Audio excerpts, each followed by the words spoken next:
Hi, and good afternoon. You're watching The Journal. A news magazine show produced by broadcasting and film students at Centennial College. I'm your host, Kalen Artinian. And I'm Keisha Smith. On today's show, we'll feature the story of an exciting salsa dancer who's burning up the dance floor, and she's only 12 years old. Also, we'll talk about Centennial College's newly established internet radio station. Also, look into what makes diamonds so valuable and a basketball-only gymnasium in Toronto. Later in the show, we'll have a look at an organization that is making a difference in Haiti and a live performance by singer banjo player Keaton Evans. All this and much more coming up. But first, tattoos have been practiced for centuries worldwide for various reasons, some good and some bad. Just getting a bit of ink on your skin can be life-changing. Tattoos have served as a rite of passage, marks of status and rank, symbols of religious and spiritual devotion. The art of tattooing involves the placement of pigment into the skin's dermis after initial injection. Pigment is then dispersed throughout the damaged layer. As the healing begins to take place, the damaged epidermis flakes away, leaving you with a nice-looking tattoo. I recently met up with Vince Guintoli, who is a 19-year-old independent tattoo artist. Let's take a look at the video. Whoa. Whoa. Sing it!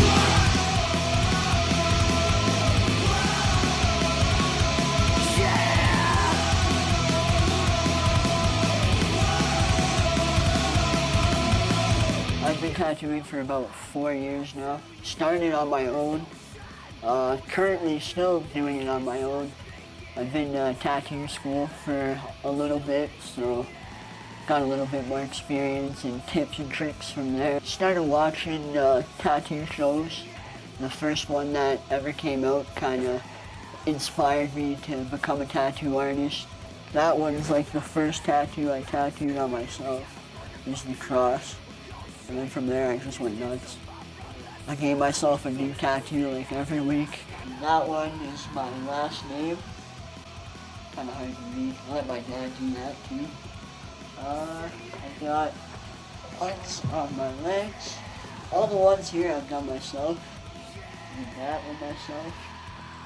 And that was for Mother's Day a couple years ago. Did that for my mom. This is one of the first big colored pieces I did on myself. So it's probably like the second tattoo I ever did on myself. And then there's this one, which I just wanted to color tattoo again, so decided to get a koi fish.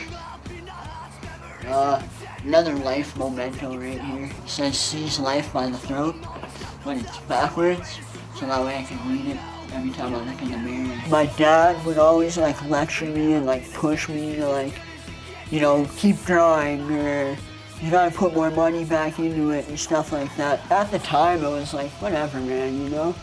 But now I kind of see why he's doing that, like, just to help me, so I'm not screwing myself over in the end. But it's helped. I've become a lot more punctual and a lot more understanding about the business aspect of it.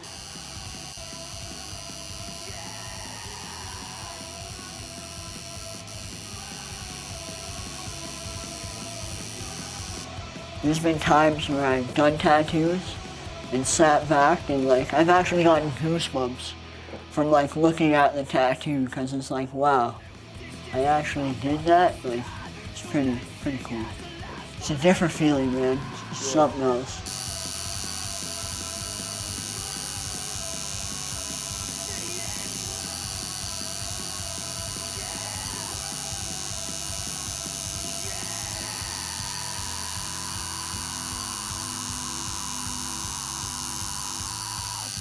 Vinny did this up. A lot of it is freehand, so kudos to him on that. It tickled. It felt pretty good. You're always going to learn as you go on. You learn something new every day, right? A lot of tattoo artists, they get to a point where they're good, especially my age. They get really good and then they become cocky and it's like, I'm the best in the world and stuff like that, you know? Like, no, man, you're always going to progress. You're always going to learn something new. That's how I'm going to look at it. I'm never going to be perfect, really. there's always something you can improve on.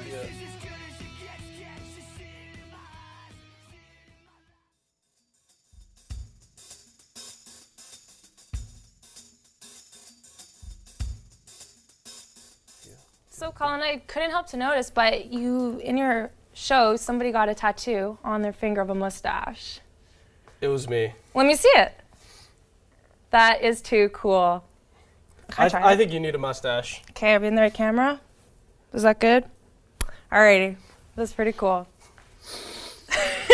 Vince is currently seeking an apprenticeship, but until then, he's just loving what he's doing and keeping his clients happy.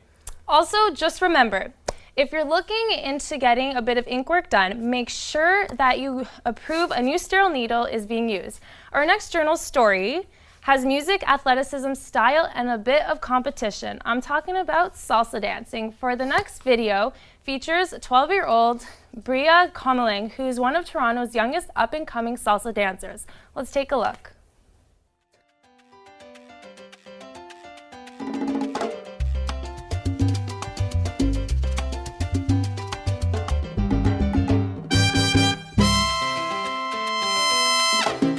My name is Briia Comilang and I just love to dance. I dance for 6 days a week and sometimes 7. I saw my mom and dad dancing and I told them that I want to dance like them. After they finally taught me the basics of salsa. I'm 12 years old and I've been dancing ever since the age of 3. Briia Comilang is my daughter. She's been dancing salsa for 8 years now. At the age of 4, she started having private lessons with Oscar for Latin Groove Productions.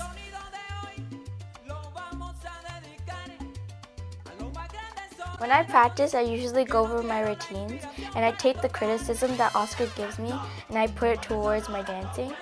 Oscar usually tells me to point more often or to not bend my wrist because I usually do that a lot. I've learned a lot over the years that Oscar's been teaching me because he's a great dance teacher. I didn't want to teach her because she was too little. My parents, her mother, and she was like, come on, give us a chance to teach. So one day I brought her up and I go, okay, let's see. And now I saw her a lot of talent in her. I go, wow. I taught her some little things and she just picked up. Not even a year after, she was doing part of the routine or my routines and salsa congress here in Toronto. Practice makes perfect all the time, especially in salsa, because you always have to hit your mark and always be perfect. Briia was Oscar's first child student at the age of 4. She inspired Oscar to teach kids how to dance. After Briia performed at the Canada Salsa Congress in 2004, she was such a big hit that many kids wanted to learn how to dance salsa after seeing her amazing performance. I like competitions because I get to win a lot, and some competitions that I've been at is Tucson Salsa Festival and the Salsa Carnival. I've won both of them, and it gave me a good experience. At the 2010 Toronto Salsa Festival, Briia and her partner Sergio competed with 5 other couples in the amateur couples category. Let's see how Briia and Sergio did.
I'm so, so proud of her because of all the achievements that she gave and provided for us and the people that wants to watch her perform.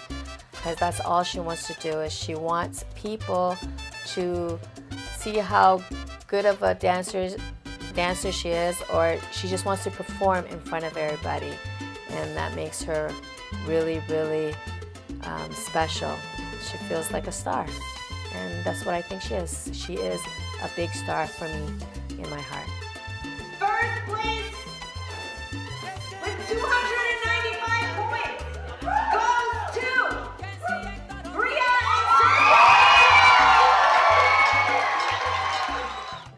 and I love to perform in front of audiences because I love when they smile at me and when they clap, when they applaud for me, because it makes me feel proud of myself for all the hard work I've done.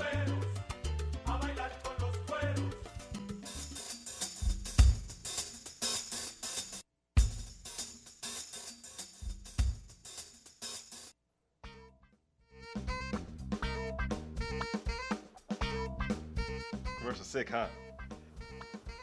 This commercial sucks. Think you could do better? Come study advertising at the Center for Creative Communications.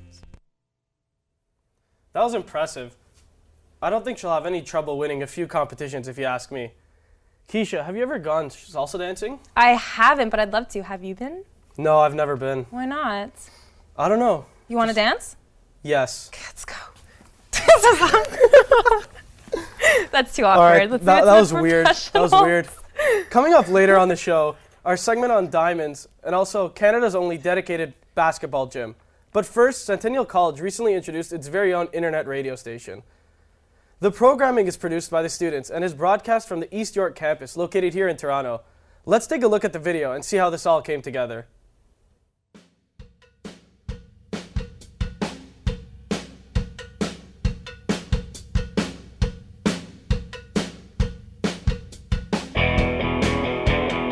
Hey gang, this is Brennan for the Journal. I'm standing outside Centennial College, where right now, radio waves are being broadcast, but not over the air, over the web. It's Centennial's brand new internet radio station.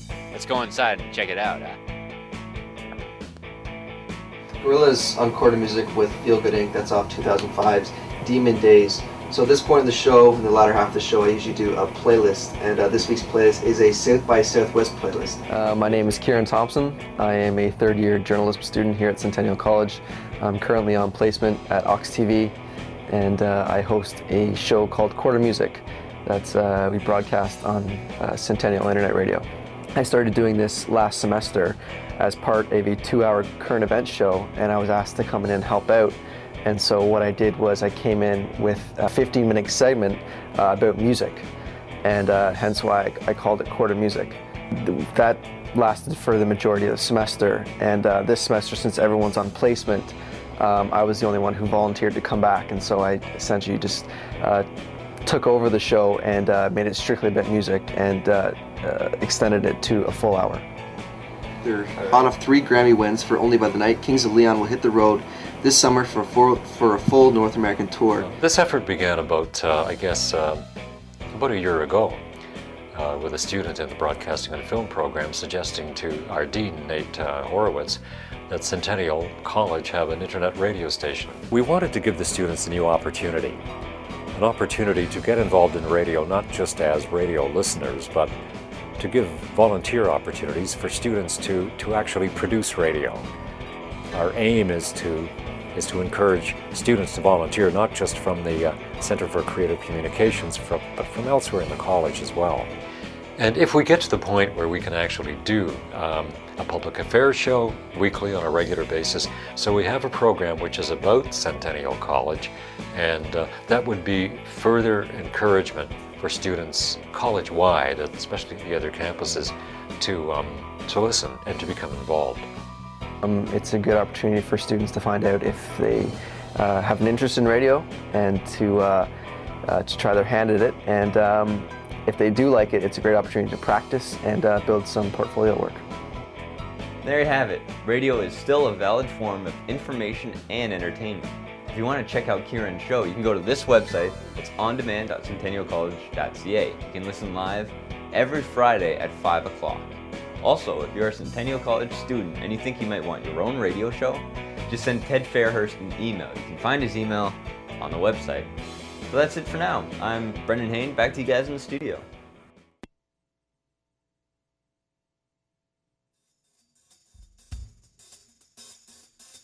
Welcome back. As the saying goes, diamonds are a girl's best friend. Colin, don't be so biased, although I wouldn't mind a diamond ring. Men, pay attention to our next story, and you may learn a thing or two about diamonds.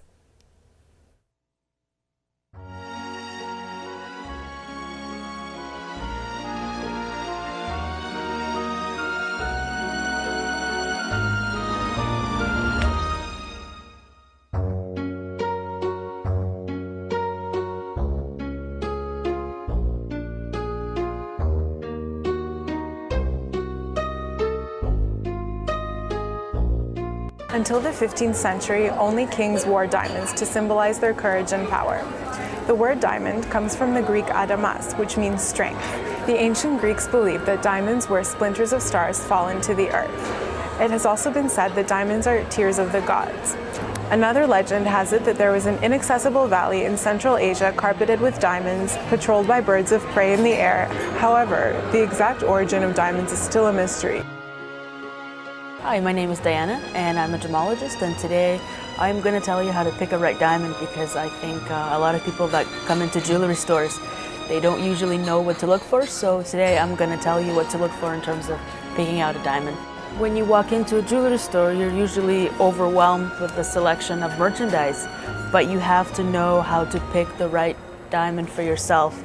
The most important characteristics are the 3 C's, as they call them, which is clarity, color, and carat. Carat is not really important. Carat determines the size of the diamond, but the characteristics that are most important is color and clarity. To determine the top color, it actually goes by a letter grade. So the color starts at D. DEF is the colorless range, and then from F it goes GHIJ, which is the near colorless range. So if you want to pick out a good diamond, it's good to stay in the DEF range, which is the colorless range. And another category is the clarity, and the clarity starts at flawless, which is the very highest. Then from flawless you have VVS1 and VVS2, and so on. But if you want a really good diamond, the best diamond would be a D flawless diamond. When you're purchasing a diamond, it's very important to take a look at the actual diamond through a loupe. The loupe is able to magnify any inclusions in the diamond. It's very important to take a look and to see if you can see the flaws in the diamond. Most diamonds will have flaws, but a good jeweler will be able to set the diamond so that the view of the flaw is not that obvious. A lot of the time, the jeweler sets the diamond so that the inclusion is underneath one of the sides or at the bottom, so it's not directly in the middle. The sign of a good diamond is one that has as few inclusions as possible and is cut very well. Most of our diamonds do come with certification, especially if it's a large size diamond, so the certificate will tell you exactly what clarity and color and cut you are buying, which is important if you ever want to insure your jewelry. It does have the replacement value, so if something does get lost or stolen, the insurance company will pay you. That's mainly the main reason why people require a certificate, is so they can insure their jewelry and to know what they're buying. In our store we carry the Canadian diamond selection, which it's got slightly different characteristics, the way it's faceted or the way it's cut. It has 100 facets as opposed to the traditional 58. It has its mined, cut and polished in the Northwest Territories. It has slightly better quality in terms of compared to our regular selection, so the quality will be in the SI range as opposed to the I range that most of our other diamonds come in. And we have a great selection of those, so we're pretty proud of our selection. A lot of customers ask about how we are in terms of selling of blood diamonds and whatnot, but we reassure all customers that our company as a whole, Zales, they try very hard not to deal with the suppliers that would potentially carry blood diamonds. So we reassure our customers that our company takes all precautions to not carry any kind of blood diamonds in our selection, in our stores. To take care of your diamonds, it's very simple. You just need a jewelry cleaning solution every once in a while because the diamond loves dirt and oil. So a lot of times it will get foggy, but if you clean it with a jewelry solution, preferably something that's got ammonia in it, you should be fine. And the diamond is the hardest substance on earth, so nothing will usually scratch it. But just make sure not to keep it close to other diamonds because a diamond will scratch another diamond. So be careful in terms of that. But other than that, just clean it every once in a while and it'll be shiny forever.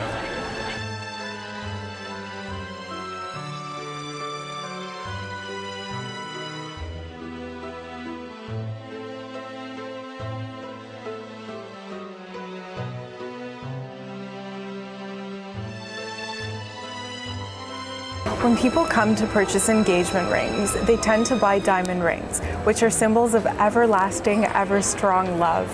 And diamonds are a constant reminder that love is the foundation of all that we do, and that diamonds last forever, just like true love does.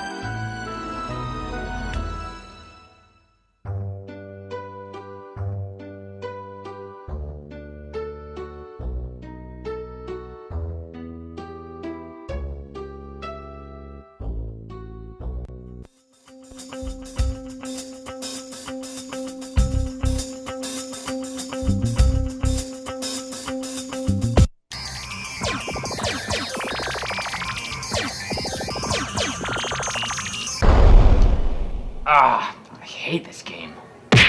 Think you could do better? Come study game design at the Center for Creative Communications. After watching that video, I feel a lot more confident walking into a jewelry store. So you're telling me you haven't bought any girls' diamonds in your past? The most is maybe those like rocket candy necklaces or maybe some of those lollipop rings. That's not going to cut it. At least not for high-class girls. I don't know. That's sad, Colin. That's sad. Okay, so coming up, we take a look at an organization that is finding ways to help with the Haiti relief effort. After that, stay tuned for a performance by Keaton Evans. But first, let's take a look at Canada's state-of-the-art dedicated basketball facility, which is located at Downsview Park. Bring your game. 3 simple words. The slogan to Hoop Dome. I'm your host for this segment, Karl Pink. Stay tuned, because it's about to get real ballin'. We're ballin'. Currently, Downsview Park's most regular attraction is the Hangar, an indoor recreational facility. It accommodates about 400,000 visitors per year to its soccer and volleyball facilities alone. You name it, you can play here at the Hangar. But we're talking about Hoop Dome. Inside, Hoop Dome spans over 42,000 square feet and is a state-of-the-art multi-gymnasium basketball facility. Open for biz since March 30th, 2007, Hoop Dome addresses the growing demand for basketball in Toronto. Young or old, professional or novice, they got a league for you. Did I mention Hoop Dome operates 365 days a year? Once I got there, I hope to speak to a couple players and maybe get the president of Hoop Dome, Ted Badman. Wish me luck. The passion that I had ever since a teenager was basketball. I had played high school basketball. I was a pretty good basketball player, and then got into coaching right out of high school. In 1987, I started coaching. Fell in love with the game, and I used to take teams down to the United States. And at the time I started coaching, basketball was played at a pretty minor level, but it has grown in the club environment here in Toronto, and then the associated men's leagues. And the one thing that I kept coming back to was that there was just a need for facilities. There's a photo of me on the wall. That's 1994. Oh, 15 years ago. Look at me, 35 pounds lighter. 2003, we wanted to build this. First thing I had to do was put together a business plan and come to the conclusion that there was a lot of money involved. started reaching out to the private sector, was told no many times. One of the very best values of basketball is the ability to take no and just keep moving forward and not taking no for an answer, finding yes when there's no's. We have a couple of named public figures as private partners in the facility. One was who's very influential in the building of Hoop Dome. It's Glenn Grunwald, or is Glenn Grunwald, who at the time that we started was the general manager of the Toronto Raptors. I had to get personal. I asked him what he takes home at the end of the day. If you only accomplish one task in helping one kid find the right way, it's been a success. So, you know, a lot of these kids come from bad environments and are exposed to negative influences, be it drugs, gang violence. But if they can use basketball and sport in general to find guidance and success through the classroom, that they can, you know, make their foray into their next steps of life and be a big success. And I think basketball and hopefully Hoop Dome could keep kids off the street. And if that means, you know, coming to play basketball instead of hanging on a corner, then we got an opportunity to be successful. That's our goal, at least. Great. Just need to hear from a couple players now. I actually moved to Toronto about 1.5 years ago. Had nowhere really to play. Googled basketball, found Hoop Dome. And Ted Badner, the guy in charge here, set me up, put me on an individual team, and since then found a bunch of guys, and now we put a team in every year. Well, I'd say stress relief more than anything else. You gotta go somewhere and not think about work, not think about your wife, not think about payments on this or payments on that. Just play a game of basketball for an hour every week is good. I would definitely recommend Hoop Dome. It's a well-run league, and refs are quite good as well, actually. And overall, it's a nice, safe place to play, and it's good quality basketball. By day, I work at a bank. By night, play ball. That's pretty much it right now. Basketball keeps me in shape, to tell you the truth. Genetics can only take me so far, so basketball keeps you in great shape. Camaraderie, meeting friends here. That's why I come here. If you weren't at Hoop Dome, where would you be right now? Probably at home, just sitting there watching TV or something, or, you know, meet great people here. You met Ted? Yeah, I've met Ted. Ted's a great guy. Great guy. Maybe a very intense guy. Watches all the games, you know. Love him. Hoop Dome's a great place. Really inclusive. Doesn't matter what your skill level is. There's something for everyone. If you're just starting out, if you're an expert, you know, this place to be. I did it. See? That's why I love this game. It's all about the people and the bonds we form on that court. I love this game, the NBA slogan. Ken, Lore, Ted, and myself represent only an atom in the nucleus of the Milky Way of ball, because there are millions like us who love this game too.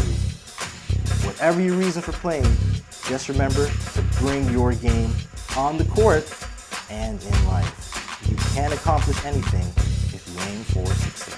Go online, www.hoopdome.com, sign up your team. If you don't have a team, sign up yourself and they will put you on a team.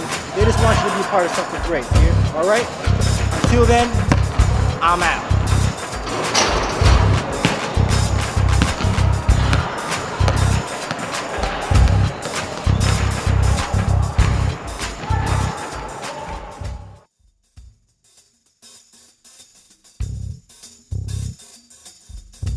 On January 12, 2010, an earthquake with a magnitude of 7.0 hit the island of Haiti. The earthquake destroyed most of the city and affected over 3 million people. The destruction that took place only added more problems to the island of Haiti. Our next video is about an organization that has been focusing on the social issues that have plagued Haiti well before the earthquake. Today I interviewed BC Holmes, who is a spokesperson for Toronto Haiti Action Committee.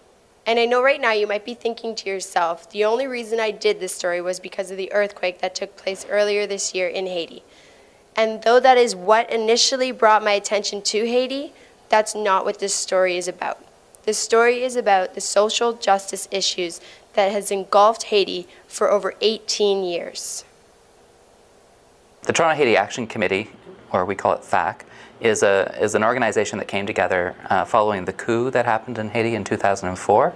It's something a lot of Canadians don't know about, and we're interested in trying to raise awareness about that. Certainly the earthquake has had an effect where people have suddenly cared about Haiti in a huge way. So we've been getting huge numbers of people involved and huge numbers of people coming out to our organizational meetings and wanting to take part in a more active way in helping to raise awareness. So I asked BC Homes what kind of social justice issues Haiti has been dealing with over the years.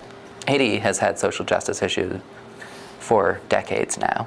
There are a few events that have really changed the nature of them. So the coup in 1991 really changed the nature of social justice issues.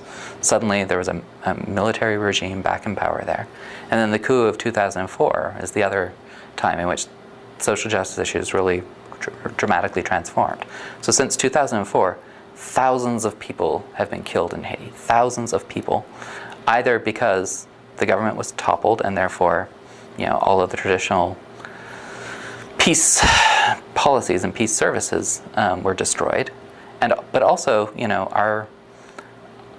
our soldiers who are there, often through the UN, and those soldiers have been surprisingly violent, surprisingly brutal in their attempts to bring peace to the country. They will go into poor neighborhoods where people are, living, practically on top of one another.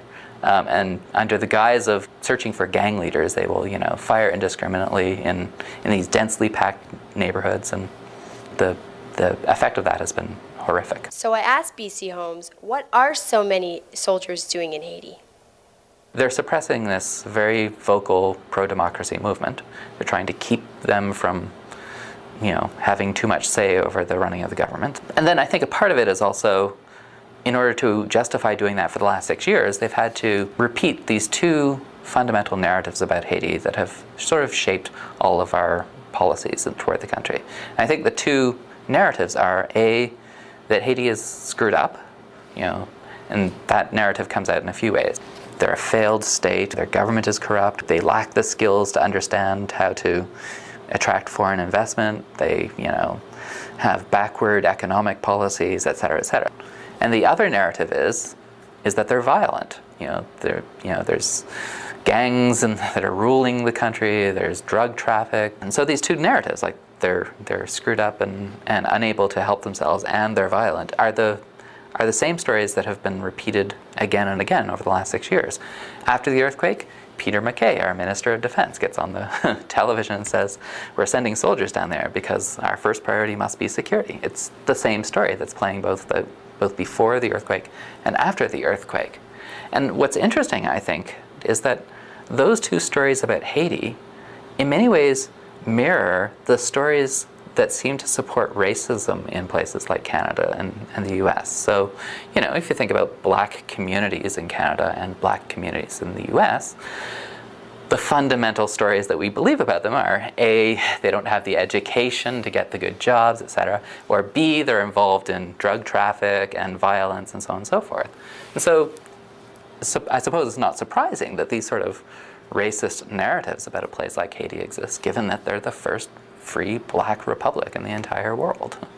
Haiti claimed their independence from France on January 1st, 1804, but I still wanted to know how individual Canadians could have an effect on the government process, such as on policies in specific countries like the ones that we have with Haiti. I think the average Canadian kind of has given up on the idea that they can have any effect on our government process, that the only role that democracy plays in a country like ours is that we get to vote once every 4 years, and that's what democracy means in Canada. Obviously, trying to affect change in the government is hard. But sometimes, it can be as simple as A, informing a lot of people, so trying to spread the message. B, sometimes you just have to engage with your actual elected representatives. I write to my member of parliament on a pretty frequent basis, and just try to shape opinion that way and say, okay, I'm going to be an engaged member of your citizenship. And indeed, that is the key, to be an engaged citizen. It's the only way that policies like the ones currently implemented with Haiti will ever change. If you want to find out more about Haiti, or you're interested in joining the Toronto Haiti Action Committee, their website is www.thac.ca.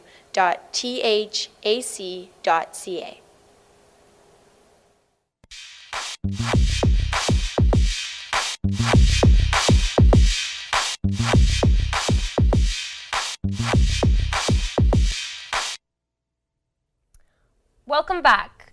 Our next performer has been playing his music at local venues across Toronto, performing in Toronto.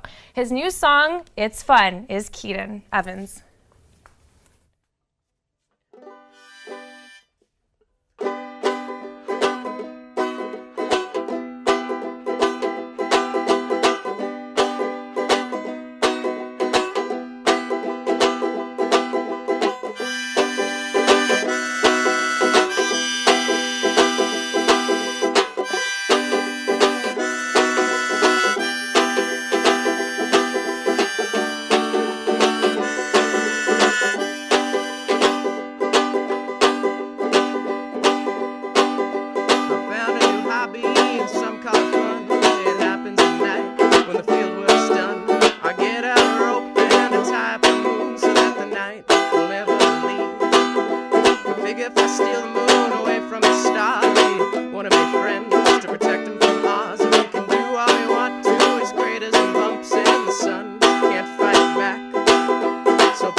Screwed up too bad. That was awesome.